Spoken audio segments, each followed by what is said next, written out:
Do you remember the first time you met your wife, Morena? Because the dream remembers exactly what you and your undisputed bullies did to him like it was yesterday. Don't you? I mean, it was brilliant. You take the dream to the very top of a trailer, right? And then you throw me off. Trying to break my back. Trying to take the dream's career. What if someone took something from you? Yeah. You have a wife and you have a little boy. What if something happened to you? I can promise you, Roderick Strong, that if anything ever happened to you, someone, somewhere, would fulfill all of Morena's dreams. Think about it.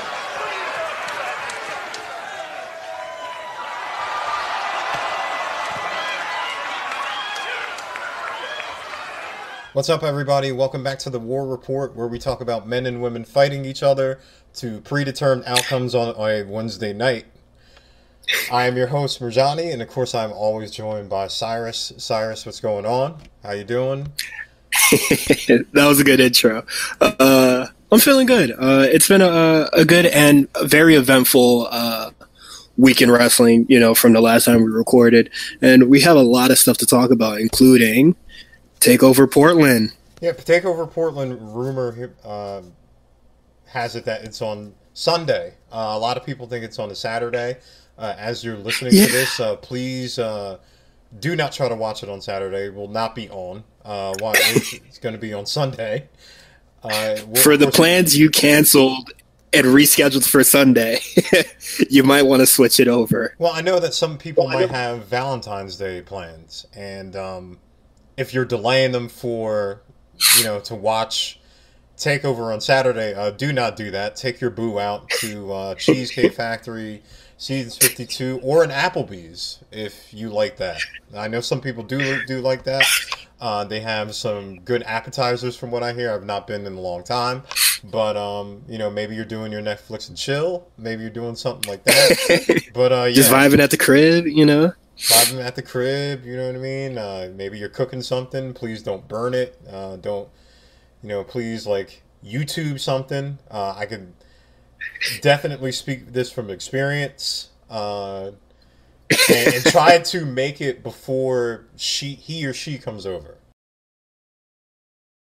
Let's get into in the trenches real fast. Of course, because Brandi Rhodes called into the Observer on Monday, and she talked about the ending of the Nightmare Collective. Let me just read a quote real fast.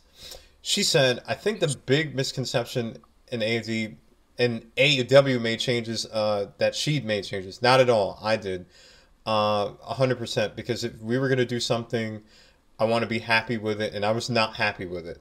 I wasn't happy with me in it. I wasn't happy with other people as far as they were being perceived and portrayed." She also, before that, said that it was initially, made for Kong, and she mentioned the cutting of the hair, and then she went into Kong not feeling great, and it also explains kind of the vignettes that she was doing on Twitter. All of a sudden, when she was having the therapy sessions and everything like that. So the night, people who were watching Dark and wondered why Mel and Luther attacked Kong all of a sudden out of the blue. Nightmare Collective was over. If it hasn't made clear, she also posted a video on Twitter of her, burning her Nightmare Collective regalia there. So, Cyrus, what are your thoughts on this Nightmare Collective story and this perceived tiff with Brandi? I will say that I was definitely fooled. I thought this was just them listening to fans and them just doing us a favor and just getting rid of the Nightmare Collective altogether, due to just, all the complaints that they were getting about being too similar to the Dark Order. And it just turns out that it's just like a mismatch in the creative in AEW. And I was talking about it with a friend, and it's just the news came out that Tony Khan will, be a little more on the creative side. And I just think with this power struggle that we're kind of seeing, but it's not in our face yet, but you can see that there is sort of a power struggle and just like a clash of ideas and stuff not really coming together all in AEW. And I think this is definitely the start of it.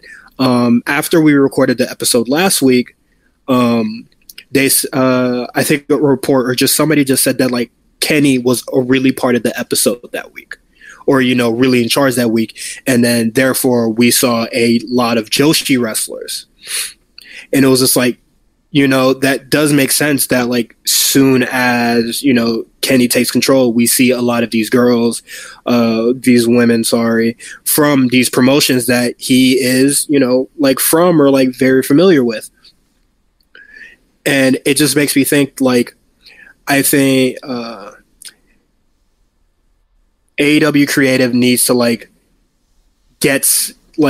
they need to get some other people, because this clash of letting wrestlers have a lot of control in their creative and the elite just being pals and stuff, I don't really think they're like shooting each other down on ideas that they have.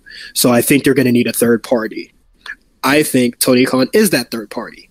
But let's say Tony Khan tells Jericho, maybe we should do something else. Jericho, a veteran in the game, what do you know, Money Mark? And then, just shrugs them off or, just leave. That Money Mark is writing the checks. So, I mean. Yeah, but I think, personally, I think Jericho can go back to the E anytime he wants, or just do the, just solo New Japan thing. So I just think I think there's going to be a lot of trouble with this creative, and I think that once we see this power struggle really hit the forefront, and it's like in the news and stuff like that, AEW is going to look a lot different when that happens, in my opinion. I thought about this a little bit when the interview happened, and I thought it was kind of not funny, but like Brandi went on Wrestling Observer Live, and then Cody did a interview with the Observer, kind of reiterating the creative process. And the reports have been out there that Tony has been a little bit more hands-on, and you could see that in the show. You could, especially because I think this Dynamite this week is a lot better, probably the best that I've seen them, because everything flowed. Like, it wasn't.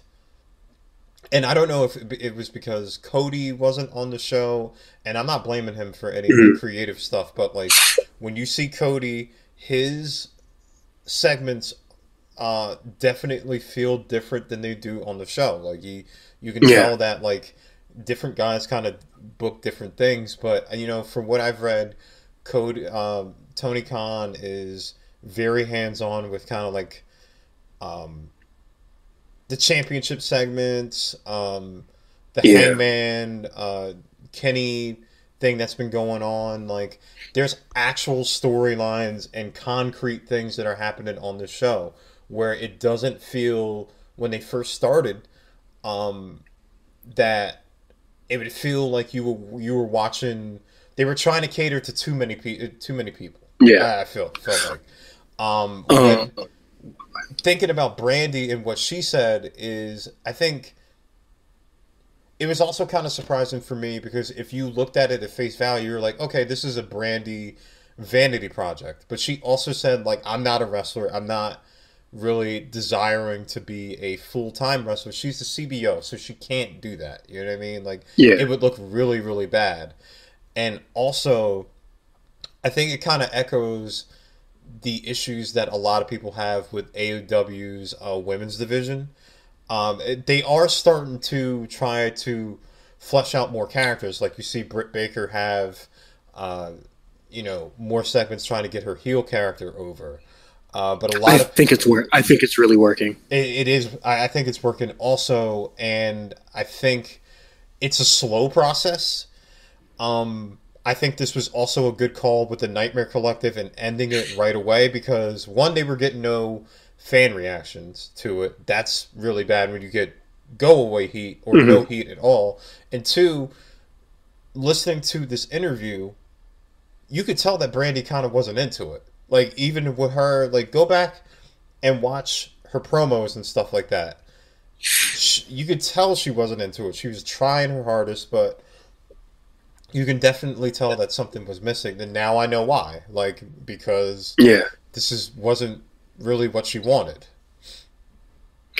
And just, like, I get it, but it's just, like, at the same time, like, I don't know. Like, this was also talked about on the A show, but just, just a different point of view here. But I'm just going to, different point of view, but I'm going to have to agree with J5, what he said on that show. You do not want your CBO going on some radio show, basically, like, quote unquote, like, kind of like burying your collective or like, like, I don't think that's like a kind of a productive way to like, solve the issue, to like address it like in front of like the whole world, So my friend said I was wilding and I was being ridiculous, but I do think that Tony Khan being part of the creative might be something good for AEW. No, I definitely agree with you. From what I understand, Tony Khan really studied a lot of WCW Nitro and like how their storylines were formatted. Like, he really is. I mean, some people might call him a money mark, and maybe that'd be warranted, depending on who you talk to. But like, he really does study the craft. Like, I will give him that. Like, he really is an avid wrestler fan, and it looks like the show is starting to, they're starting to get it together a little bit. Like, I'm starting to watch it, and it's not all pomp and circumstance. It's, you know what I mean? Like, there's actual substance to the show and actual things that you can get behind, like an a la Moxley versus Jericho, aka versus all of, the inner circle, or, even, we'll talk about like Riho's title reign a little bit, but even kind of like Nyla Rose and how they rebuilt her to win the title. It takes time. I admit, like, maybe you can't. They all have to get on the same page. I hate to compare to WWE, but I would seldom hear a Paul Heyman or Bruce Pritchard or maybe Triple H kind of go on and rib each other about storyline stuff. You know what I mean? Like, that's just kind of an unspoken, or like maybe Vince or Stephanie, that's just kind of an unspoken rule where like you don't do that. Like, especially when you're a high ranking in position like they are. So, that's another part where I feel like it's lessened a little bit, but I feel like they still have problems where, one person says one thing, another vice president says another thing, and it seems like they're not all in the room together. They're all in one big group chat. But I think we could get the dust off our bodies and then just go into AEW this week. Yeah, let's start with, it's the end of the Riho era. She's no longer champion. Thank God. What did I say, baby? I said, I think 2 weeks ago. Let's go. I figured that. Yeah, I figured. I didn't. Okay, I'm gonna be honest. I didn't think that it was gonna happen here. I didn't think that she was gonna drop the title. I thought she was gonna wait till Revolution. But Nyla Rose is now your women's champion.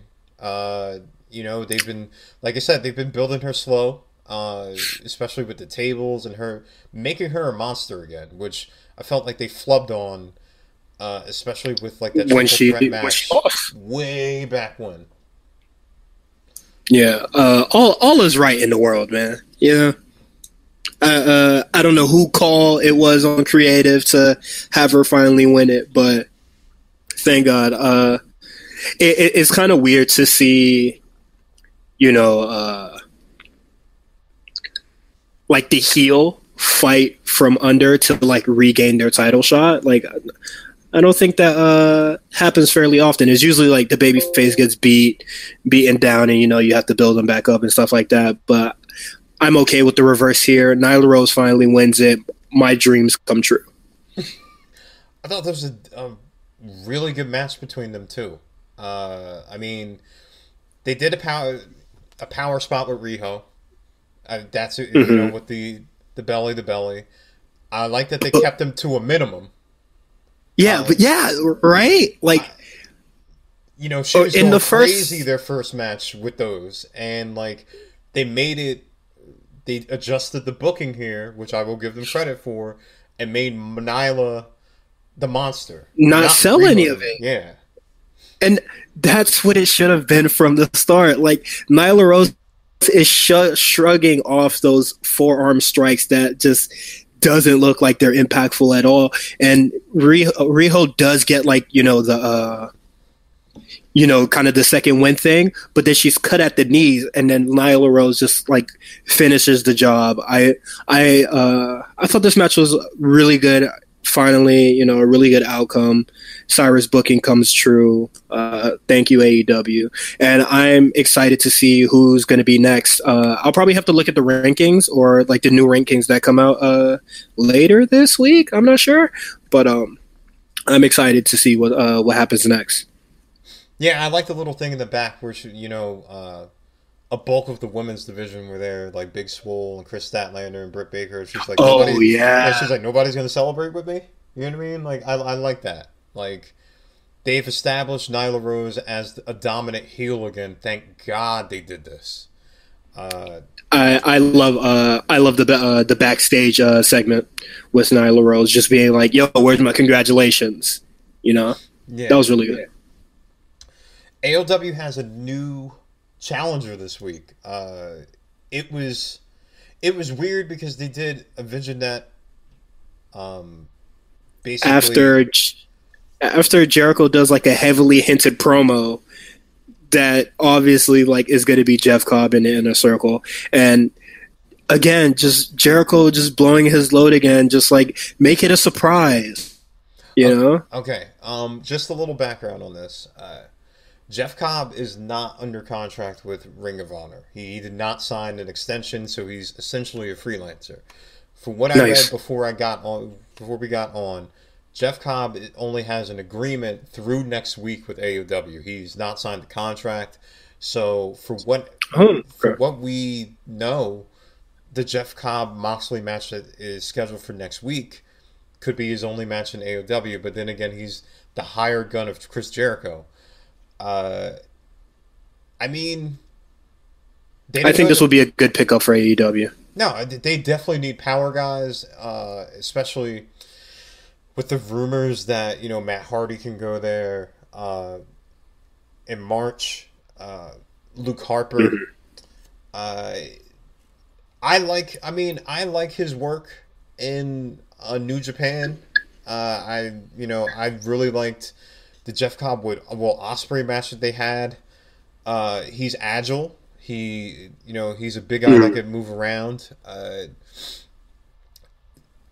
wasn't really thrilled about him being the hired gun of Chris Jericho, especially after learning that he'd only had this extension through next week. You know what I mean? Like, because that means that I'm like, okay, I guess Moxley's going to run through him as well. You know what I mean? Like, I don't want... If you're going to have Jeff Cobb... That is definitely the case.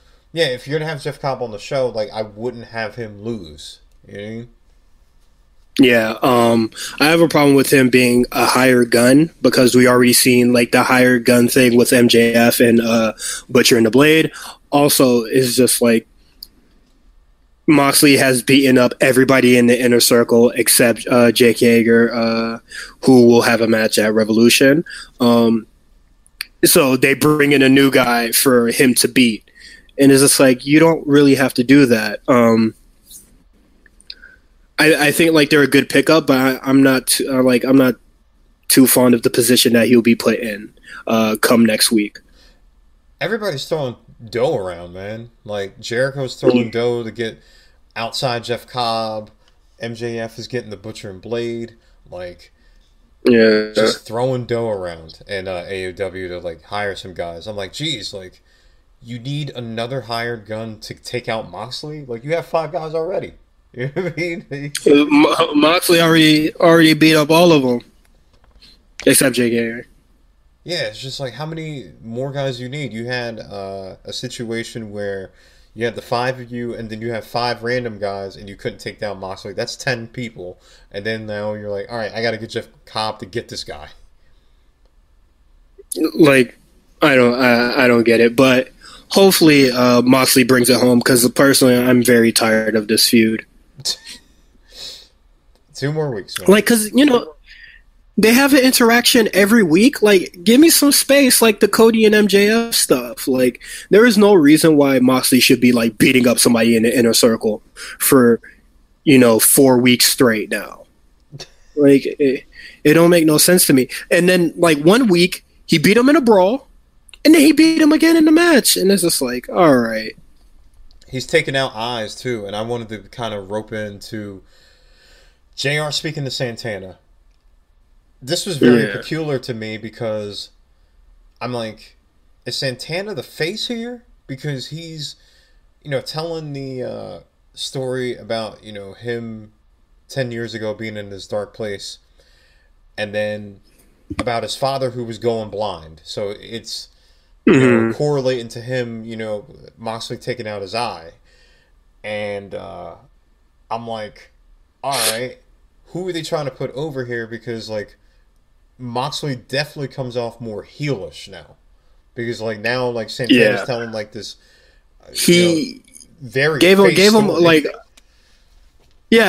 This is, like, the Tim Storm promo in NWA Power. And it's just like, okay, like, there's, like, this super heartfelt story. Why would I root for Moxley after this? But it was a very good promo, but I thought the match wasn't that great. It just seemed like the same match that he had with Ortiz last week. Yeah, I mean, listen, earlier this week, there was New Japan. Why do I keep forgetting? It's not Destruction. It's not New Beginning. It was New Beginnings, yes. And Mox fought Minoru Suzuki, and it was a very hardcore, stiff striking match where Moxley beat Suzuki. I didn't think Suzuki was going to win, but which is funny, and this is a sidebar. Suzuki's doing a lot of U.S. shows, so maybe New Japan could have put the title on somebody that could defend it in the U.S. But I get it, minor quibbles. So Moxley gets attacked by Zack Sabre Jr. I'm gonna bring this up because I've said this before. I think that Moxley in New Japan works way better than AOW. I get it. He, comes off as somebody had basically said like he's very Stone Cold Steve Austin-esque in oh man, that comparison. Yawn. But I think in New Japan his style just fits better there, and plus he has better dance partners too. He has people like Ishii. He has people like Goto, Minoru Suzuki. So like, what do you think? Like, do you kind of level with that school of thought right there? Like, do you think that he works better in New Japan?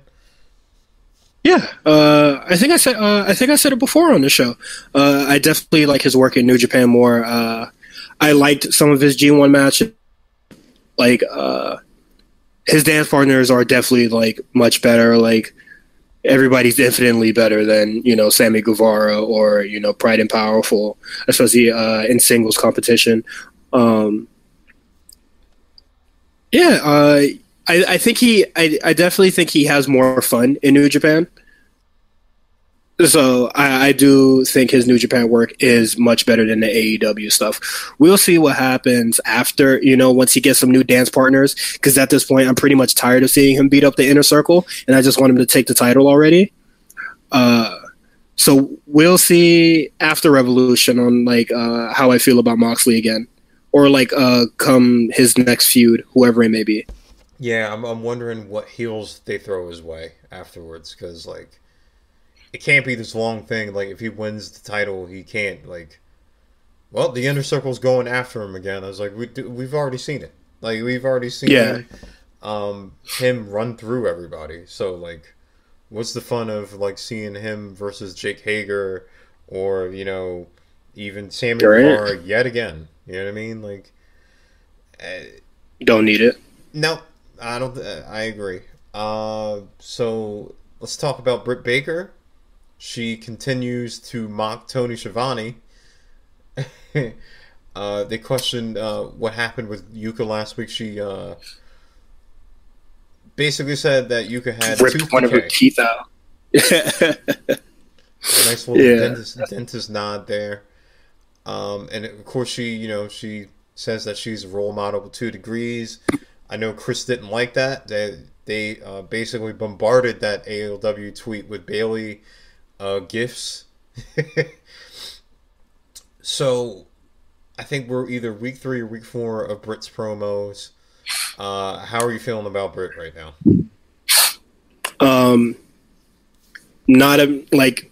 These promos aren't the best, but she is getting a reaction. People do hate it. I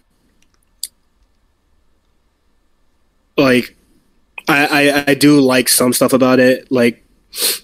She's using the whole dentist thing that kind of annoys everybody at this point, and she's using it as her advantage to just annoy people all the time. And my thing is the role model thing. I don't know. It already struck a nerve with some people online, but I think she should stick more to the dentist stuff and. Oh, you guys have nasty teeth, and I could definitely take care of that. Oh, but you're too poor, and just healing it up like that. It's certainly working, but unfortunately, a female. I don't see her. Yankum. Yeah, and unfortunately, since she's heel now, I don't see her winning or challenging for the title. Yeah, you'd have a two heel problem. Yeah, so I think Big Swole might be next up. She's the only face that I could currently think of, but Britt Baker is doing some good stuff, even though the promos are okay. You got Chris Statlander too. Oh, has she been on Dark? She hasn't been around in a while. She'll be on Dark this upcoming week. Spoiler alert. Okay. She'll be there. Fans love her too. She'll be back around. I can see her doing that.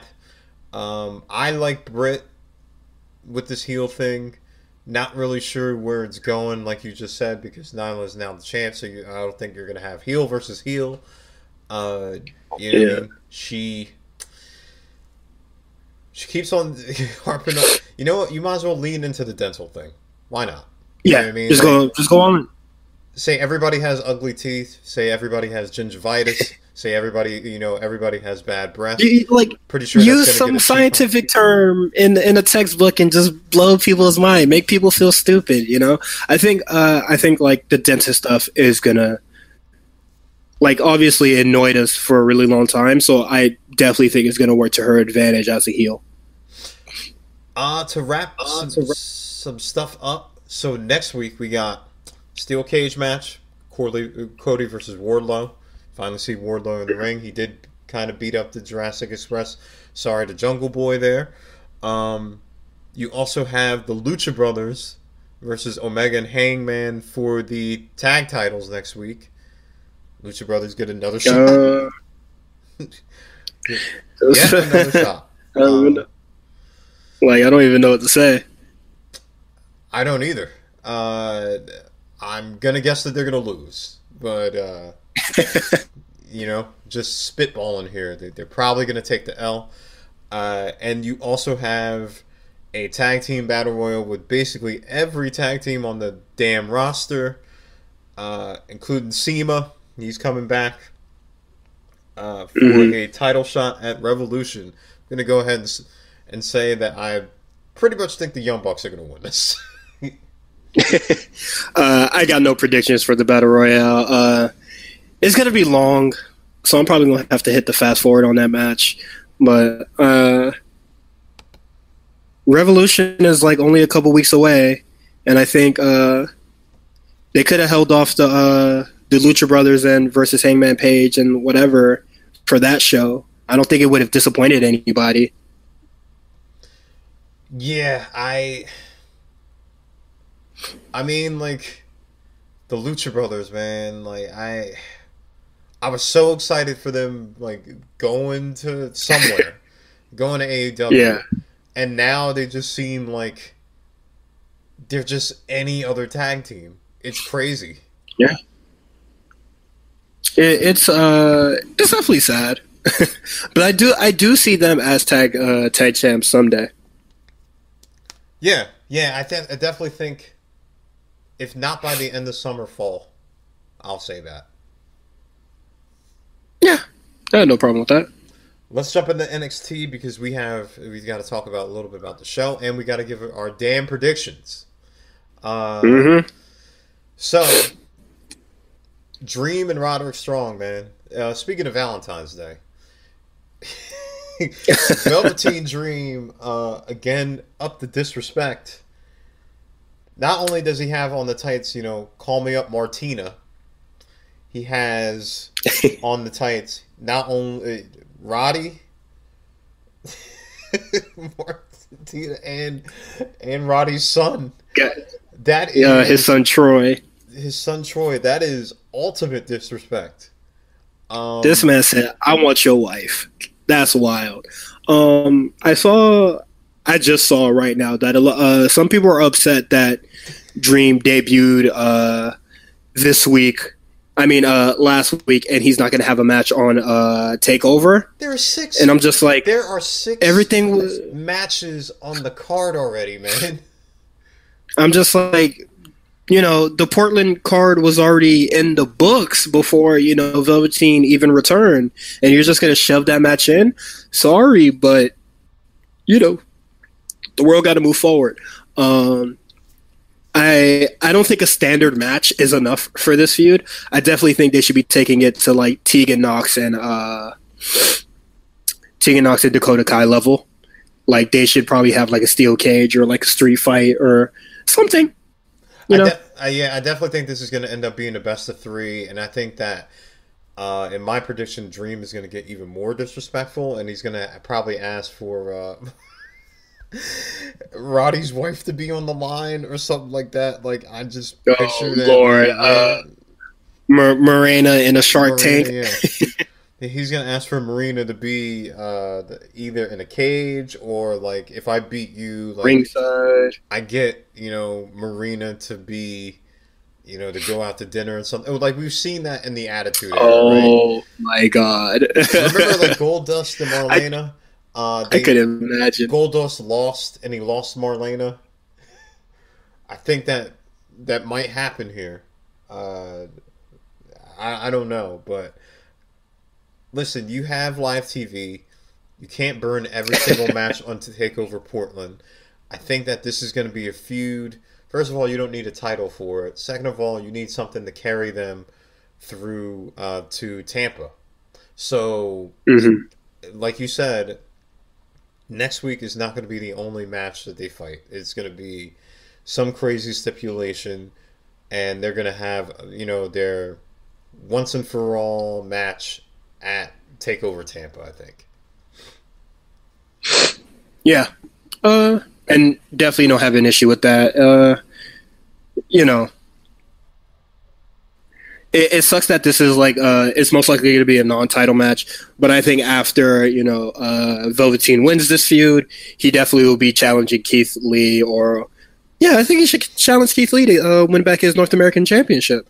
I don't know, man. I think that I think that Velveteen is ready for the big title, man. I think that like, not immediately. He gonna get. But I think that he gonna get it. He gonna get it from Ciampa.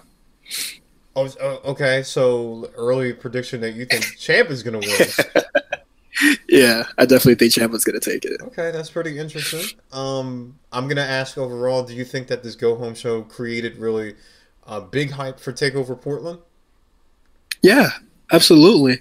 I think since Rhea Ripley is doing a lot of stuff on Raw, Charlotte Flair, the Charlotte Flair stuff, Bianca feels kind of like overlooked. But having Bianca hit the KOD on Rhea Ripley, like, it kind of like signals that she is a threat, and Rhea Ripley should really keep her eyes on the prize, or like know thy enemy a little bit better rather than running up and down from NXT and Raw. She's worrying too much about the future and not the present, and I think Bianca getting the advantage on her is definitely like a sign of that. What else did they do? I thought I wouldn't say it made me hype, but I'm excited for it. The tag team match between the Broserweights and Undisputed Era, Bobby Fish and Kyle O'Reilly. Just a little silly vignettes that they were doing was really good. What else is happening on the card? Yeah, the Tegan Knox stuff, like, obviously fantastic. Mark Henry doing the promo for Keith Lee and Donovan Dijakovic was fantastic. Yeah. Absolutely amazing stuff. I personally, the Cameron Grimes match versus Johnny Gargano did not make me excited for the Johnny Gargano match versus Finn Balor at Portland. It just didn't. I think, okay, so Johnny Gargano has not had a singles match since October 2nd of 2019. That was against Shane Thorne. That was his last singles match before he was my God. It came out. I think in particular with the Cameron Grimes match, that was just kind of him getting off the ring rust and to show that he still had something with the singles to kind of show off. Just to go off the point with you said about Bianca Belair, I like that she hit the KOD on Rhea Ripley because they're incidentally like playing off this whole thing where Rhea could be overlooking her. She's been super involved with Charlotte. She's been showing up to Raw every week, kind of stalking Charlotte a little bit, beating up Sarah Logan, and which beating up Sarah Logan don't get you no points. Yeah, well, with that, and I like that, well, sorry to Santana Garrett. She just caught it. She was just in the wrong place at the wrong time and just caught it from Bianca. But I like that they're keeping her as a threat. Even though she may not win, I like, with the Royal Rumble, she tied the most eliminations with 8. She's continually looked strong. So, now you have the whole thing where you're going to try to create doubt in fans' minds where, well, maybe Rhea could lose, but I don't think. But we'll get into that more with predictions. I'm gonna watch. I'm gonna watch Takeover anyway. Not only for recording this damn show, but like it's a takeover. Like when has anybody like missed the takeover? Like this card is solid from top to bottom. You know what I mean? Like you don't need to sell me anymore. Like I think this whole show was basically like. People get momentum. So, like, Bianca got momentum. Johnny got a win. Adam Cole, had a little match with Kushida. Unfortunately, Kushida lost. What the hell? But, like, and even the Broserweights, like you mentioned, like, the promos that they had were hilarious. Who would have thought, like, them getting thrown together in the Dusty Classic, they would be so hilarious together. That's basically, dude, where's my car? Yeah, like Matt Riddle is basically straight out of Bill and Ted's Excellent Adventure, and Pete Dunne is the straight man. You know what I mean? Like he's just the serious guy. it plays off so well, and that's all I needed. You know, I didn't need to see Keith Lee and Dominik Dijakovic again. That promo was fine. You know what I mean? Leo and Angel Garza, even though I like the first one a little better, I'm excited to see Jordan Devlin and Leo tear it up next week. It did enough. But I was going to watch it anyway. Like, who's going to really damn boycott, like, a takeover? It's not going to happen. Like, if you say that you are, you're lying to yourselves. Real quick before we get off the show, I just wanted to talk the futures of Kushida, Bronson Reed, and Cameron Grimes. These are all guys who took the L this week. Candice LeRae also took the L as well. I know that NXT could get top heavy at points.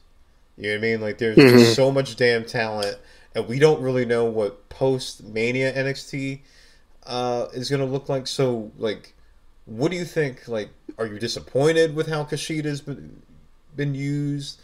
Were you kind of happy that Bronson Reed looked so strong, even though against Roddy, and Cameron Grimes took another L? You know what I mean? I will say, everybody, Candice LeRae, Kushida, Bronson Reed, and Cameron Grimes all looked great in defeat this week. I don't think any of them looked weak. Kushida really, like, Adam Cole basically won by the skin of his teeth. That's amazing, especially leading up to a takeover, a championship match. Like, that is something heavy. Roderick Strong and Bronson Reed, really good opening match. Bronson Reed looks very promising. So who knows, like, the North American title being this very, like, being like the Haas division now is really sick. And I could definitely see him, you know, in some type of number one contendership match in the future. And then Cameron Grimes looking really good against Johnny Gargano. Maybe he would want to face Finn Balor at some point, or, you know, try to aim for the North American title himself again. I think, you know, their futures are promising, even though they did lose. Candice LeRae, unfortunately for her, I don't know. I don't see her getting anywhere near that title. I think Candice LeRae, if you wanted to, you could move her to SmackDown or Raw. You know what I mean? Like, absolutely. You know what I mean? Both shows need faces, and she's a great face. So, like, you can move her there. What I like about Bronson Reed is Bronson Reed and Kushida, like you said, like, they didn't lose. Oh, and even Candice LeRae, like, they didn't lose decisively. Candice LeRae lost with a roll-up pin. Bronson Reed looked absurdly strong until he got the knee from Roddy. Kushida looked great until, like, you know, Adam Cole, like, eked out the win there. Cameron Grimes, I don't know what they're doing with him. Like, he's a guy that kind of puzzles me. Like, he has great matches. I kind of like his gimmick, but it seems like he's caught in this quagmire where, like, Killian Dane is, or, like, even where, like, Damian Priest is. Like, they're waiting to kind of clear to possibly go for an NXT, like, North American title or something like that. Yeah. With Cameron, like, I'm optimistic about Cameron Grimes, but I do agree with your point. I do think that he is going to be something special in NXT someday, just not at the moment with, you know, Undisputed Era being very prominent on the show. And, you know, us getting a returning Velveteen, it's just a lot. There's just a lot going on right now, so I'm not really sure with him, but I am optimistic for him in the future. Candice LeRae, like, definitely, like, SmackDown would, like, love to have her. Like, she definitely needs something going on. I don't think you shoot her up to a title program just because she's a face immediately, but I definitely think, you know, like, she should probably, like, have some matches with, you know, like, I haven't watched SmackDown so long, I can't even think of somebody. One of the heel ladies over there. I'm sorry, I can't think of anybody. But Bailey. No. Well, not yet. Heel. Like Sasha Banks when she decides, when she wants to decide to show up. Oh, when she decides to be healthy. No, it's just some other face. Like I do think she right now NXT is not the place for her.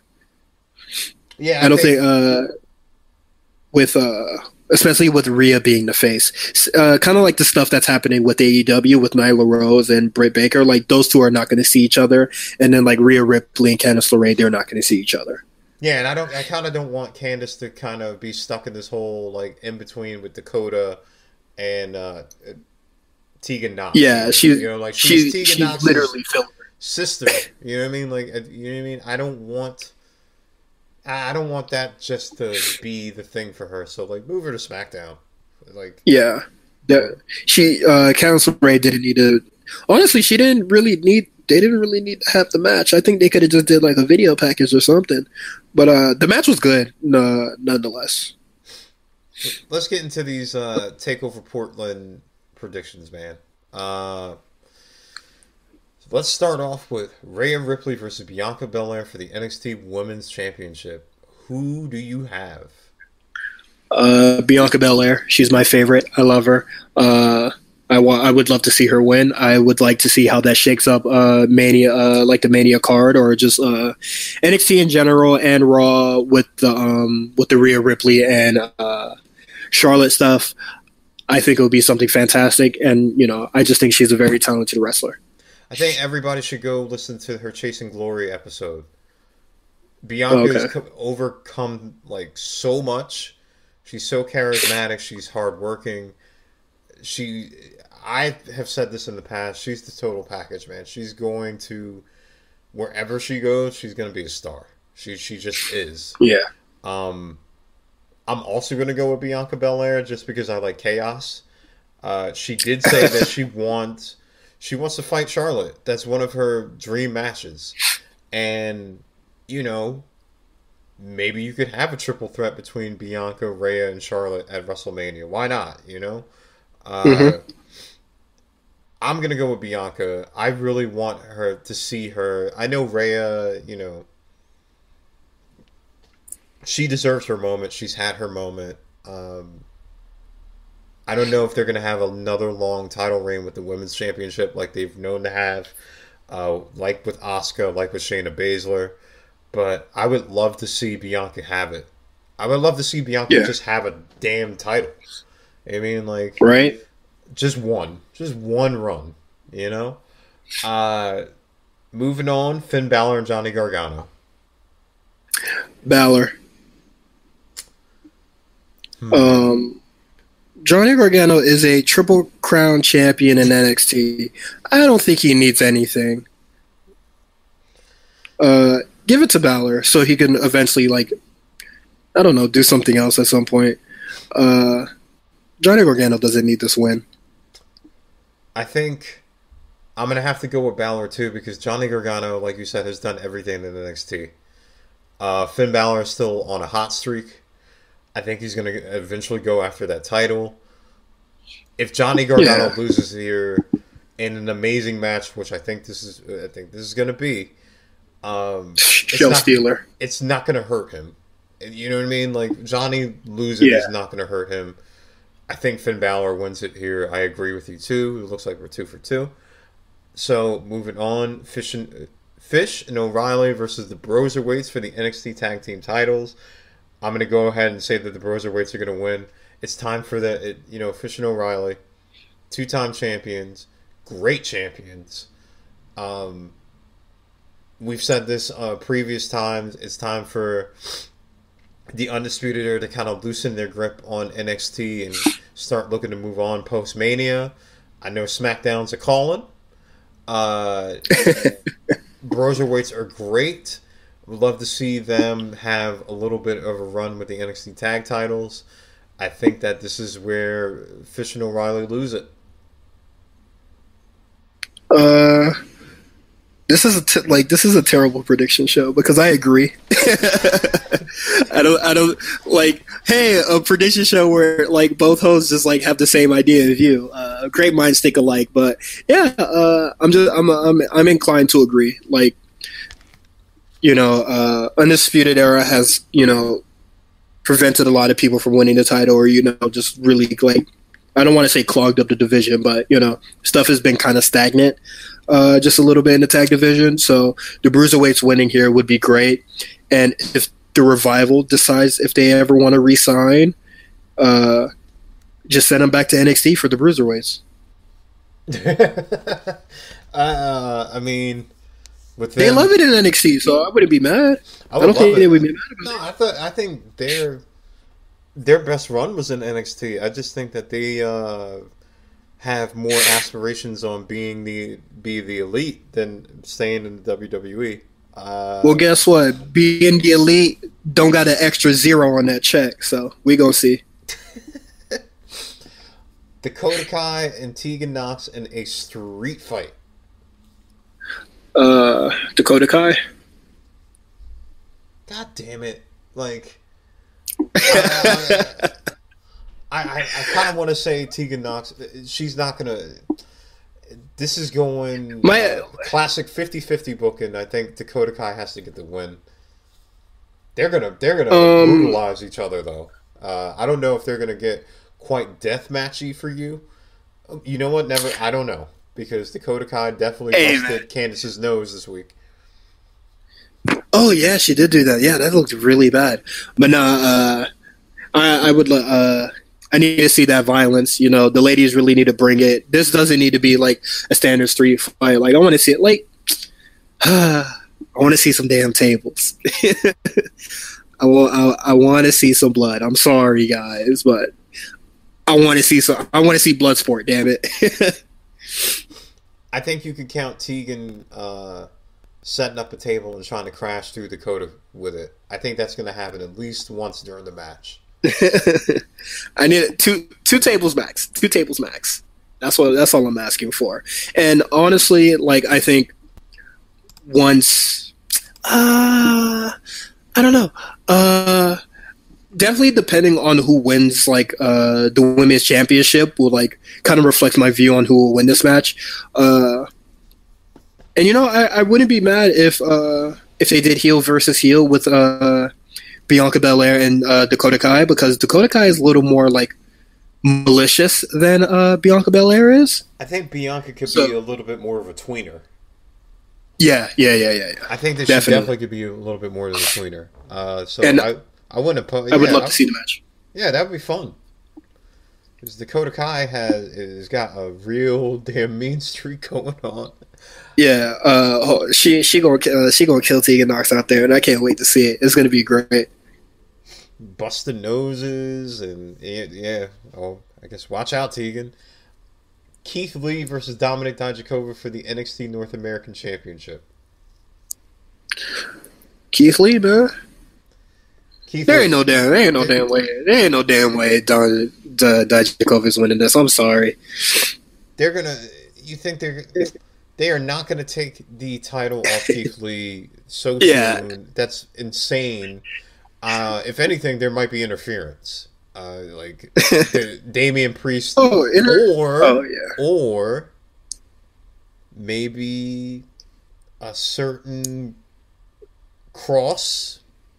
killer cross. Well, we gonna see him in the crowd. I don't think he'll run a distraction, but I definitely think they'll do like a post match angle with him, like hopping the barricade or something. I think he'll do one of those promos where he's like, he's TikTok and like he's ready to make an impact. Now, and I'm not even trying to make fun of him, but he's a great promo. Oh my god! No, he TikTok ready to make an impact. No, I don't think he's going to say that. I'm just saying, like, he's a great promo, though. He really is. Like, I know I've been raving about this guy. I'm happy to see that everybody's going to see, like, how good he is. And maybe he's going to be paired up with Scarlett. But I think, the course of action here is to have that strongman feud, Keith Lee and possibly Killer Cross. That's going to be fire. Mm-hmm. Yeah, this card is stacked, and I can't believe people were mad that like Velveteen Dream and Roderick Strong aren't on this card. I think it makes you, it you look forward to something for next Wednesday, even though it is the NXT after pay-per-view. But this card is like really fantastic. Like, first off, the good thing about takeovers is that they are quick. Like, you know what I mean? Like, yeah, they, you watch, I think you're done by maybe 10. So, you get your clothes together for work, or even like wind down, or maybe have a snack afterwards. Like, it's not going until 11:30, like not Raw or SmackDown pay-per-views. So these are quick. And plus, you want to give Dream and Roderick Strong time, man. You can't burn every single match out of Portland because you have TV. Just because they're around, You have TV on Wednesday. So what are you gonna have? Like, you know what I mean? Like, the Rob Stone with Chelsea Green. Oh, Lord. Don't talk to me about that. I mean, they're coming back next week. They're doing a rebrand. And I saw that. Going against Kaylen Cross. So it should be something. But that's our predictions. Wait, whoa. We got one more match. You can't forget about the bigger match. Wait. Adam Cole versus Tommaso Ciampa. I am so sorry. we kind of talked about it a little bit earlier, so my fault. Ciampa. This is the one that we differ on. You're wrong, but I think I think Ciampa wins it. I know a lot of people have been talking a lot about like Finn Balor and Cole again, but nah. Just know. Real quick, I have two schools of thoughts on this. If Adam Cole loses the title here, I think that Undisputed Era is moving on post-Mania anyway. So maybe it's time to phase the Undisputed Era out before you have make a big feud. So I wouldn't be mad with him losing it in Portland, even though I think that he's going to drop it in Tampa. Two, Tommaso Ciampa, if that promo, awesome. The promo that happened after they showed the promo that happened like after the whole angle that ended the show, where he talks about him not having his WrestleMania moment, him getting taken out and like relinquishing the title and not being in New York. You know what I mean? Like, you feel for Ciampa. Like, you know what I mean? Like, you're like, damn, like, think of what we didn't have a proper end to that Gargano feud. He worked his ass off to get back. I'm not saying that run back the Gargano feud, but like let Ciampa be a 2-time. There ain't no issue with that. Adam Cole has had a nice lengthy reign. Undisputed Era had all the gold at some point. I think it's we could move on. So you think in Portland that it's going to be the era the end of the era for the Undisputed Era? Yep. It all comes to an end. Okay, last question before we go. Who do you think, if Ciampa wins, who do you think his first challenger is going to be going into Tampa then? Finn, after he beats Johnny Gargano. That would actually be a good program there. Two sadistic guys who go at nothing to win. And then, Ciampa got has his neck issues, and Balor has put, Gargano in the hospital. He put Joaquin Wilder back on the shelf. I'm not too sure about that, but he had to get his ribs examined again. The 1916 being a very high impact move on the head and neck, like that's a very dangerous opponent for Ciampa, and I want to see it. This guy just came off of neck surgery where, one, he was losing feeling in his hands. Two, almost lost his career. And you want to see a 1916 where Finn Balor has been doing these damn things on the ramp. On the ramp. I would like to see it. Oh, man. I just don't want another injury angle like they had with Gargano, where he was gone for like 2 months. Like, I want to keep Ciampa around. He'll be okay. That'd be, I think that would be a really good feud, man. Like, that's our show. Listen, I want to see the makeup and kind of the fallout of Portland the night after, because there are a lot of moving parts. The changing of the guard is going to happen in NXT. Like, you're going to see a lot of movement soon, hopefully, because there's just a logjam of talent down there. I am very intrigued, because I think that this is the night where they're going to swerve a lot. It's going to be like we, choosing Ciampa. Ciampa might win it back. It's very possible that Bianca Belair wins. Like, this might be the night of swerves. Hey, man. This takeover is already stacked with amazing talent all across the board, and I think we're going to get great matches despite the result. But I'm rooting for everybody black. Bianca, Dakota Kai, Keith Lee, the Bruiserweights. It's our month. The Bruiserweights. Are you crowning them on like honorary black? No, but it's gonna be a really good show. I can't wait. Yeah, I can't wait. Yeah. I can't wait as well. Like, okay, show stealer. What do you think the match is gonna be to steal the show? The tag match between Kyle O'Reilly, Bobby Fish, and the Bruiserweights. I'm gonna go ahead and say Dakota Kai and Tegan Nox. I think that they really go hard. If I don't see no blood, I'm gonna be kind of tight. I ain't gonna lie. No, you're gonna this match want to see like thumbtacks and shit, and like I don't want to see thumbtacks. I just want to see two chicks kill each other because they hate each other that much. Sell it to me. Yeah, I think that they're gonna eventually go after each other's legs. There might be a ladder involved. Yeah. Like how you gonna have a blood feud with no blood? Come on. As always, you can follow us at RC Radio Live on Twitter, Instagram, everywhere. We have new episode of the Big Eyes podcast. We have the new episode of the A Show, new episode of RSBN, where we're getting ready for All-Star Weekend, because that is also this weekend. Shit, I forgot about that.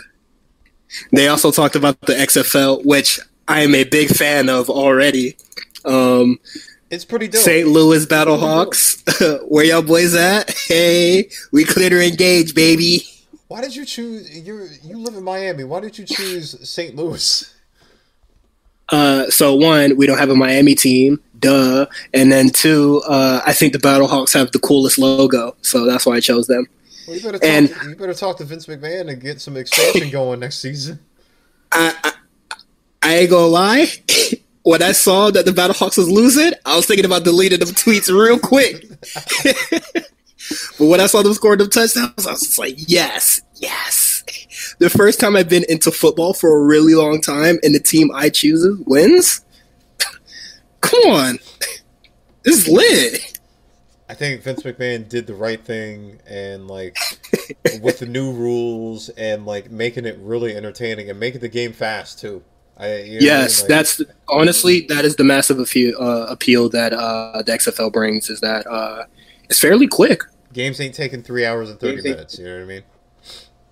Yeah, that's really nice. So, of course, we have the new episode of the A Show, and Vampire Shayna Baszler, our NXT alum. Man. Our GOAT is out there biting necks. You see, I want to see that. I want to see that in the Tegan Nox and Dakota Kai feud. But Shayna's on to greener pastures. We will no longer be able to talk about her. And, it's so hard to say goodbye. Yeah. Oh, man. Of course, you put out a new playlist. Talk about that real fast. I'm taking my mother to the Final Fantasy Distant World Symphony in March. So I created a Final Fantasy, a playlist of all the great, fantastic Final Fantasy music that has been, released from 1 all the way to 15, even 14. I know a lot of people don't play 14 because it's the MMO, but it's a really nice playlist. Also, 7 is coming up fairly soon, so if you just want to get yourself in the mood, just listen to the opening bombing mission. It's a really nice song.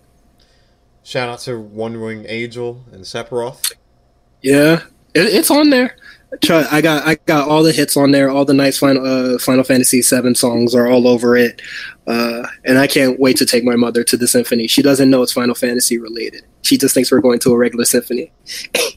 Of course, we have a new episode of the Black Variant where a hilarious episode about Birds of Prey and everything surrounding that, and Joaquin Phoenix's epic award run. He's won a lot of awards, including the Oscar.